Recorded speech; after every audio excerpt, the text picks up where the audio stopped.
So Yosuhyun has been found in certain people's main lobby screen. For mine, she is still yet to appear, so it is what it is. But she is the next unit that is going to be releasing, and obviously with the predictions that I made beforehand to say that I hope she's a fire unit, turns out more than likely that yeah, she is going to be the final piece to the fire full mono team, SSR wise, of course, want to clarify that. So yeah, so here's some gameplay. Again, huge thank you to Alpha for getting the footage, and then of course Natto providing it by posting it, so we get to see this unit ahead of time to kind of get a vibe on how she's going to be working with gameplay style, of course. And first things first, you know how the West Wind is the sniper that that everyone is using for Sun Jin-woo, of course. Well, it seems that the Hunters have got their own little sniper now, by the looks of the gameplay. But yeah, let's get on with on what this unit is bringing to the table. Because I mean, right now with fire teams, if you really look at it, with Emma and Choi, they're kind of holding it down. You know, you've got an amazing breaker, good support, who also provides damage, good buffs, and then you got Choi, who's good at his job, and that is DPS. So what is it that fire really needs? Now, when it comes to a kit, I'm just going to say this right now, take it with a grain of salt. And I mean a grain, I mean the smallest grain of salt, because there's a very good chance that she is being changed up in some way. I don't know if it's going to be for better or for worse, or if she's going to get a complete turnaround. I don't know, but just so you guys are aware, this will give us a bit of a foundation on how she's working. But in terms of the full outcome, upon her release, yeah, for the most part, I do reckon she's going to be changed a decent amount. So, just to give you guys an idea, so the core attack, again, we don't know how much power that possesses. Although, the one thing that her kit does specify is that, of course, she's going to be a fire typing. Happy days. So, skill 1 applies a stun straight off the bat. So, skill 1, she's going to be a bit of a stunner. That could come in handy with Emma and Choi, especially for Emma. So, that way, that gives you time to kind of, I don't know, stack up heat mission to get the heat absorption popping off, to then apply that to Choi. In a way, Yosun can also benefit from that, because she is a defense pen of a unit. Going over to skill 2, she deploys weapons around her, like little droids, as you could say, applying the spotlight effect, which increases her damage, or increases damage. So yeah, that would be interesting to see how much of damage increase that's going to be. Now, straight off the bat, just by reading her skill 1 and skill 2, immediately I'm getting that sub DPS vibe. It seems that with Emma, she's realistically holding it down in how great of a character she is in applying many different roles, that I think the best route was to actually go about and provide more DPS for fire typing. And so I mean, they could have gone down that route to provide more support, but we'll take the damage buff / sub DPS type of unit, I guess.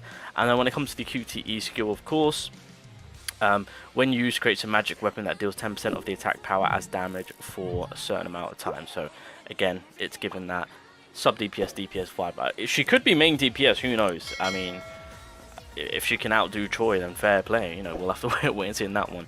So that's kind of like the premise of the main skill kit, which I do believe will probably get a bit of a revamp. Furthermore, going into the support and the ultimate skill. So with the support, this is now for Jin-Woo, of course. So when she is activated, she applies a spotlight effect, making it so that defense penetration effect increases by 1.3 times. And for whatever reason, it says Yosuhyun's defense penetration stat increases the damage stat by... Oh, okay, so... I see. Okay, so Yosuhyun's defense penetration stat increases the damage stat by 7%. So, in terms of this character, we heavily have to cater to defense pen, which is perfect, because I actually do have a gear set which is more on the DPS side, and I've got +4 defense pen on it. So that I'm ahead of the game, boys. We'll take it. So, beautiful damage input. We'll see how far this takes us. For Sun Jin-woo, of course. And then going over to the ultimate, so spin the gun, gather magical energy, release a powerful shot, spin the gun, sit in place, quickly release 2 beams, gather magical energy and release another powerful beam, spin the gun and place, quickly release 2 beams. Okay, there's a lot of shots being fired. This feels like a quick draw weapon right here, ultimate attack. But yeah, so when used, creates a magic weapon that deals 10% of the attack as power for a certain amount of seconds. So that's pretty much the ultimate. I feel like the ultimate might get a bit of a revamp. I'm calling it right now. I don't know, I've just got that vibe from it. But that's the kit itself. Now we do have passives, so we can get a little bit of a look at the passives. So when it comes to passive 1, I don't think we've got the main passive. I think these are like dupe passives, unless I'm tripping. No, yeah, no, passive 1 is the initial passive. Okay, that's fine. So when using the skill Fire Burst, the Spotlight effect is applied. The defense penetration effect is increased by 1.3 times. Your unit's defense penetration stat increases the damage stat by a certain percentage. The damage dealt to target outside of the range increases by a certain percentage. So she is a range type unit. Her main weapon is the sniper. So now it's factoring in the distance of the enemies, which is Westwind 2.0, there we go, or Westwind for Hunters, there you go. And so that's pretty much the passive itself. Fantastic. Going over to passive number 2, which is technically the first passive. So hitting a target outside of the range with the skill Deathfire resets the cooldown by a certain amount of seconds. That could be big. When hitting a target with Deathfire, core attack is activated, and for certain seconds, core attack damage increases by a certain percent. I didn't see that coming. I didn't expect some core attack catering there. So already that factors in Mei-Lin in a way. Oh, to be fair, yeah, you could do Mei-Lin and Emma.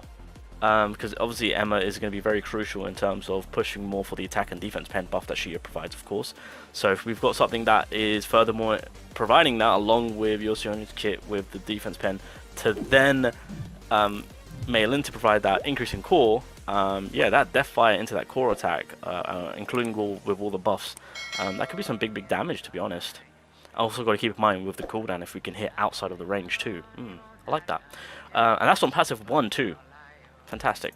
Passive 3, defense pen increase, nice. Passive 4, hitting the target outside of the range with the skill Fire Burst applies the increased defense penetration effect and increases Deathfire damage by a certain percentage. Defense penetration increases by a certain percentage. God damn, okay. Interesting. And then damage increase on passive 5, and then on the final passive, which is A5, increased damage when applying Spotlight effect. Okay, so yeah, she's full on just a DPS unit, to be honest. It'll be interesting to see on between her and Choi who takes the main DPS role, but in terms of yeah, damage wise, with the fire attribute, this is it. I feel like this is a solid fitting with how Emma is. Emma is honestly the perfect candidate to support both Choi and Yosiohyun, of course. So yeah. Now I'm gonna be completely honest. Upon reading her kit right now, I kind of want to say that she's coming across as a unit that you can quite easily skip. And again, reason being is because with Emma and Choi, that is a perfect duo in terms of, again, as I've said before, breakage, power, damage. Like Yosiohyun really is. I mean, she's a great addition, but I wouldn't say she's a unit to actually go crazy on summon for, because outside of that you can really just fit in another unit to join Emma and Choi, rather than having to run a full-on mono fire attribute team, right? And another big reason on why I'm saying why she can come across as a skippable unit with the current situation that she's in right now is because the month after that we're potentially getting a new hunter alongside Go, the festival hunter. So there's a lot more value to be gained in the month after. So if we can cater to preparing more for that, then that is going to be the case. And so by providing us with another sub DPS / DPS fire unit, I mean, yeah, she's coming across as an amazing unit in terms of damage output. We'll take it. But is it heavily needed? No. We've kind of got something sorted, aka Choi, who's still handling business. He's still out here doing a lot of damage. Emma's doing her job in a fantastic way. They're still holding it down for the fire attribute team. I still use it to this day to hit some high marks on damage outputs. Even with Battlefield of Times and whatnot, sometimes the fire units do come in handy, whether it be Choi, even Emma to this day with the AoE damage. So they low-key are holding it down. Not to say that Yosiohyun is bad. If you're putting it in a position to where the next month after is going to be something insane, I'm gonna cater to that more to what's going to be happening next, aka in July. That's why I'm saying that in my eyes they're probably going to make it more enticing to actually pull for her. So, and I'm just going to put this out there, she's not in the files anymore. So something is changing 100%. So with that being said, we'll see what the improvements are going forward. I do expect her to get improved, because there's no way in God's green earth they're just going to leave it as is. They are going to put some big incentive to make this unit a must summon. Otherwise, this is a free pass. And come August, people are going to be stacked with summoning tickets and essence ready to pull. And hey, developers need to make money, so you know they got to do what they got to do to entice us to pull. So we'll see what happens. She comes across as a fantastic DPS, sub DPS unit. I'm gonna say sub DPS for right now and give Choi the head start because I don't know her percentages. She's working off damage increase and defense pen. Cool. She's a fantastic addition for the fire attribute team, right? Is she heavily needed? Is she summonable worthy? In my eyes, she is coming across as a bit of a free skip. But we'll see what the changes are to entice us to summon.